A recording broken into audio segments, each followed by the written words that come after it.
Praise the Lord. परमेश्वर का धन्यवाद हो। आज फिर से आपके लिए हम एक वीडियो लेकर आए हैं। हमारे चैनल को सब्सक्राइब करें, शेयर करें, कमेंट करें, लाइक करें। कुछ वचन आपके बीच में हम बताना चाहते हैं। परमेश्वर का धन्यवाद हो।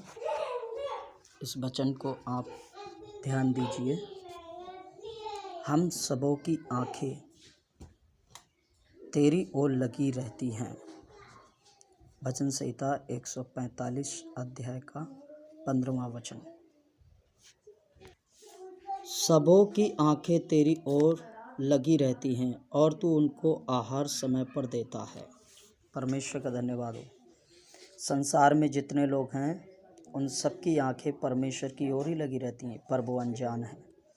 लेकिन जो परमेश्वर को जानते हैं उन्हें मालूम है कि हमारी आंखें परमेश्वर की ओर लगी रहती हैं। किस किस की आंखें परमेश्वर की ओर लगी रहना चाहिए? सबसे पहली बात, अपना प्राण बचाने के लिए हमारी आंखें यहोवा की ओर लगी रहना चाहिए। भजन संहिता 141 अध्याय का आप 8 वचन को देख सकते हैं।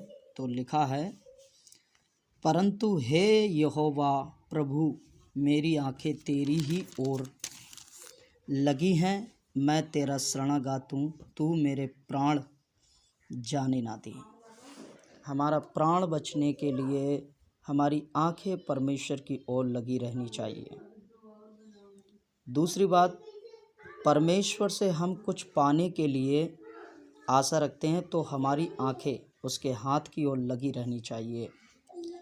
भजन संहिता 123 अध्याय का 2 वचन को हम देख सकते हैं। तो लिखा हुआ है, परमेश्वर की महिमा हो, देख जैसे दासों की आंखें अपने स्वामी की ओर, स्वामी के हाथों की ओर, और जैसे दासियों की आंखें अपनी स्वामिनी के हाथ की ओर लगी रहती हैं, वैसे ही हमारी आंखें हमारे परमेश्वर यहोवा की ओर उस समय तक लगी रहेंगी जब तक वह हम पर अनुग्रह ना करे।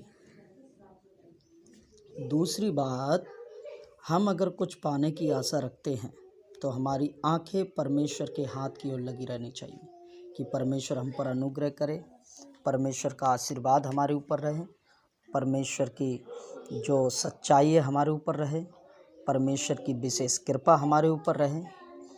इस तरीके से उसके हाथों की ओर हमारी आशा लगी रहनी चाहिए। परमेश्वर का धन्यवाद हो। और तीसरी बात, हमारी आंखें परमेश्वर से सहायता पाने के लिए लगी रहनी चाहिए। परमेश्वर की महिमा हो। आप इसके लिए भजन संहिता 121 अध्याय का पहले वचन को, दूसरे वचन को हम पूरे अध्याय में देख सकते हैं। लिखा है, मैं अपनी आंखें पर्वतों की ओर लगाऊंगा, मुझे सहायता कहाँ से मिलेगी? मुझे सहायता यहोवा की ओर से मिलती है जो आकाश और पृथ्वी का करता है। वह तेरे पाँव को टलने ना देगा, तेरा रक्षक कभी ना ऊँघेगा। सुन, इस्राएल का रक्षक ना ऊँघेगा ना सोएगा। यहोवा तेरा रक्षक है, यहोवा तेरी दाहिनी ओर तेरी आड़ है। ना तो दिन को धूप से न रात को चांदनी से तेरी कुछ हानि होगी। यहोवा सारी विपत्ति से तेरी रक्षा करेगा, वह तेरे प्राण की रक्षा करेगा। यहोवा तेरे आने जाने में तेरी रक्षा अब से लेकर सदा तक करता रहेगा।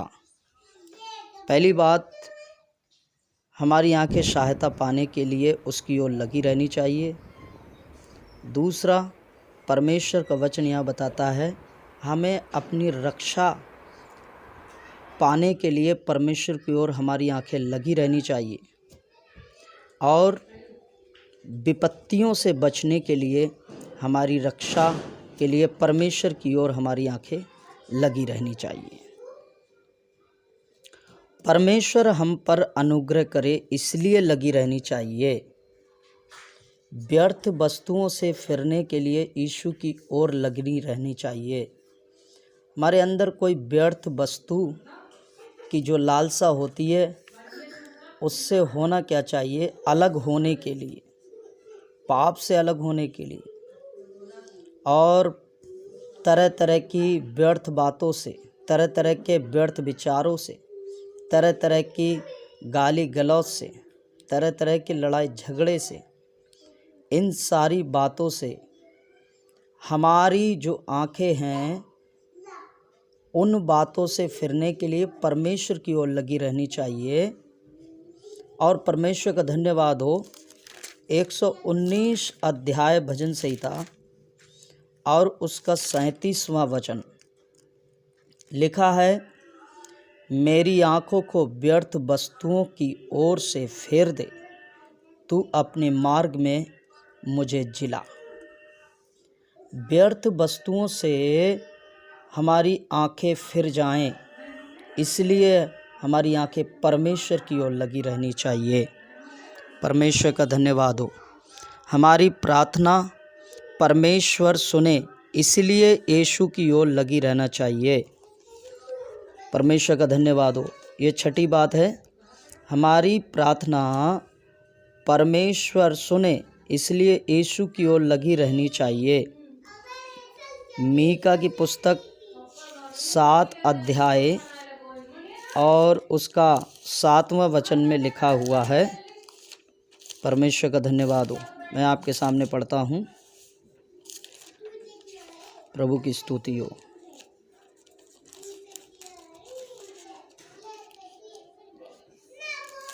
सात अध्याय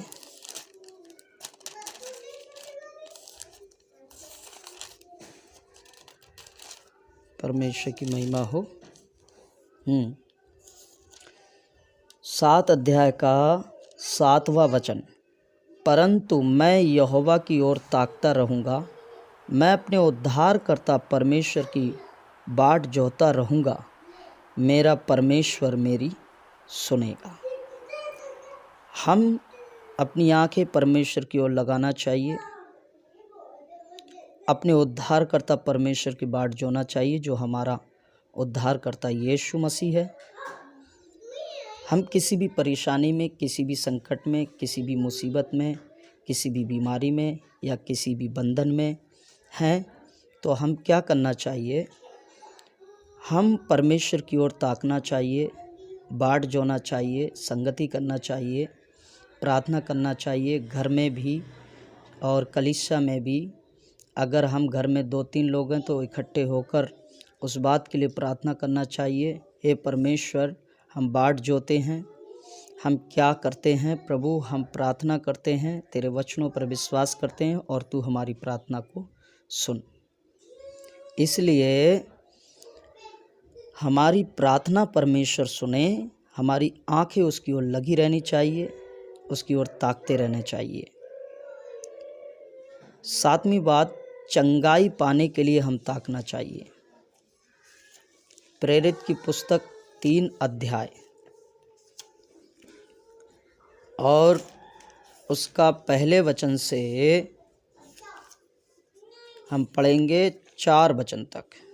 लिखा हुआ है, पत्रस और यूहन्ना तीसरे पहर परमेश्वर के सम्मुख यानी मंदिर में जा रहे थे और लोग एक जन्म के लंगड़े को ला रहे थे, जिसको वे प्रतिदिन मंदिर के उस द्वार पर, जो सुंदर कहलाता है, बैठा देते थे कि वह मंदिर में जाने वालों से भीख मांगे। तब उसने पतरस और यूहन्ना को मंदिर में जाते देखा तो उनसे भीख मांगी। पतरस ने यूहन्ना के साथ उसकी ओर ध्यान से देखकर कहा, हमारी ओर देख। अतः वह उनसे कुछ पाने की आशा रखते हुए उनकी ओर ताकने लगा। लेकिन पतरस ने क्या कहा, चांदी और सोना मेरे पास नहीं है, परंतु जो मेरे पास है वह तुझे देता हूँ। यीशु मसीह नासरी के नाम में चल और फिर। हम परमेश्वर के लोगों पर आशा लगा सकते हैं और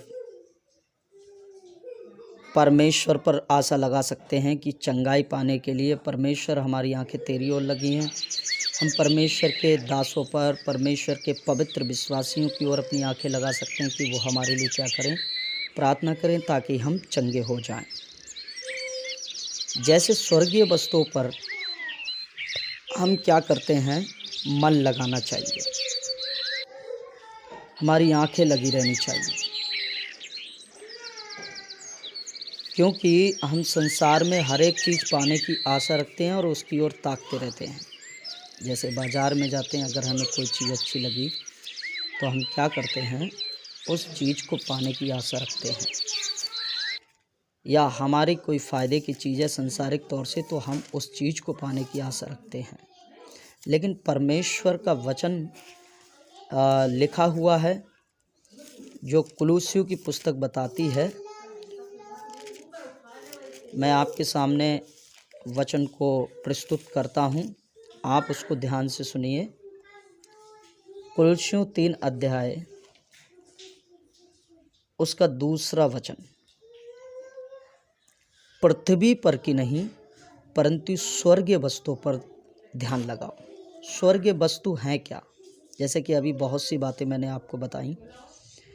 चंगाई पाना एक स्वर्गीय चीज़ है, स्वर्ग में जाना एक स्वर्गीय चीज़ है, पाप से उद्धार पाना एक स्वर्गीय चीज़ है, और श्रापों से छुटकारा पाना एक स्वर्गीय चीज़ है, और गाली गलौज, लड़ाई झगड़ा, इन सारी चीज़ों से दूर रहना ये एक स्वर्गीय बात है, और हमारा जीवन पवित्र बने ये स्वर्गीय बात है। परमेश्वर का धन्यवाद हो। अगर पहले वचन को पढ़ेंगे तो लिखा था, जब तुम मसीह के साथ जिलाए गए तो स्वर्गीय वस्तु की खोज में रहो जहाँ मसीह विद्वान है और परमेश्वर के दाहिनी ओर जा बैठा है। हम क्या कर सकते हैं, परमेश्वर की महिमा हो, इसलिए परमेश्वर की स्वर्गीय चीज़ों पर हम ध्यान लगाना है, देखना है और आशा करना है कि परमेश्वर हमें स्वर्गीय वस्तु दे। स्वर्गीय वस्तु वरदान, पवित्र आत्मा का वरदान है, पवित्र आत्मा की सामर्थ है, प्रभु यीशु मसीह के वचन की सामर्थ है, हमारा जीवन पवित्र है। ये सारी चीज़ें स्वर्गीय चीज़ें हैं। अगर हम इन सारी चीज़ों को पा लेते हैं, पवित्र हो जाते हैं, इन सारी चीज़ों के लिए अपने स्वर्गीय पिता की ओर आंखें लगाते हैं, तो और एक बात है, यीशु हमें लेने वापस आएंगे, इसलिए आकाश की ओर ताकना चाहिए। प्रेरित 1 अध्याय उसका 7वें वचन से 11वें वचन तक लिखा है, मैं पढ़ देता हूँ। परमेश्वर का धन्यवाद हो। प्रेरित 1 अध्याय और उसका 7वें वचन में लिखा हुआ है, 11 वचन तक लिखा है, उसने उनसे कहा, उन समय या कालों को जानना जिनको पिता ने अपने ही अधिकार में रखा है तुम्हारा काम नहीं, परंतु जब पवित्र आत्मा तुम पर आएगा तब तुम सामर्थ पाओगे और यरूशलेम और सारे यहूदिया और सामरिया में और पृथ्वी के छोर तक मेरे गवाह होगे। ये कहकर वह उनके देखते देखते ऊपर उठा लिया गया और बादल ने उसे उनकी आँखों से छिपा लिया। उसके जाते ही समय जब वे आकाश की ओर ताक रहे थे, देखो 2 पुरुष श्वेत वस्त्र पहने हुए उनके पास आ खड़े हुए और उनसे कहा, हे गलीलियों पुरुषों, तुम क्यों खड़े हो आकाश की ओर देख रहे हो? यह यीशु जो तुम्हारे पास से स्वर्ग उठा लिया गया है, जिस रीति से तुमने उसे स्वर्ग जाते देखा है उसी रीति से वह फिर आएगा। इसलिए आकाश की ओर हमारी आंखें लगी रहनी चाहिए कि एक दिन यीशु मसीह हमें स्वर्ग ले जाने के लिए आएगा। परमेश्वर का धन्यवाद हो। मूसा की आंखें स्वर्गीय फल पाने की ओर लगी थी। इब्रानियों 11 अध्याय उसका 16वें वचन में लिखा है। सो परमेश्वर आप सबको बहुत ऐसे आशीष दे। आप इस वचन को सुनिए। परमेश्वर आपके घर में, आपके जीवन में, आपके काम में, खेती बाड़ी में बहुत आशीष देगा और आत्मिक जीवन को बढ़ाएगा। God bless you. परमेश्वर आपको बहुत ऐसे आशीष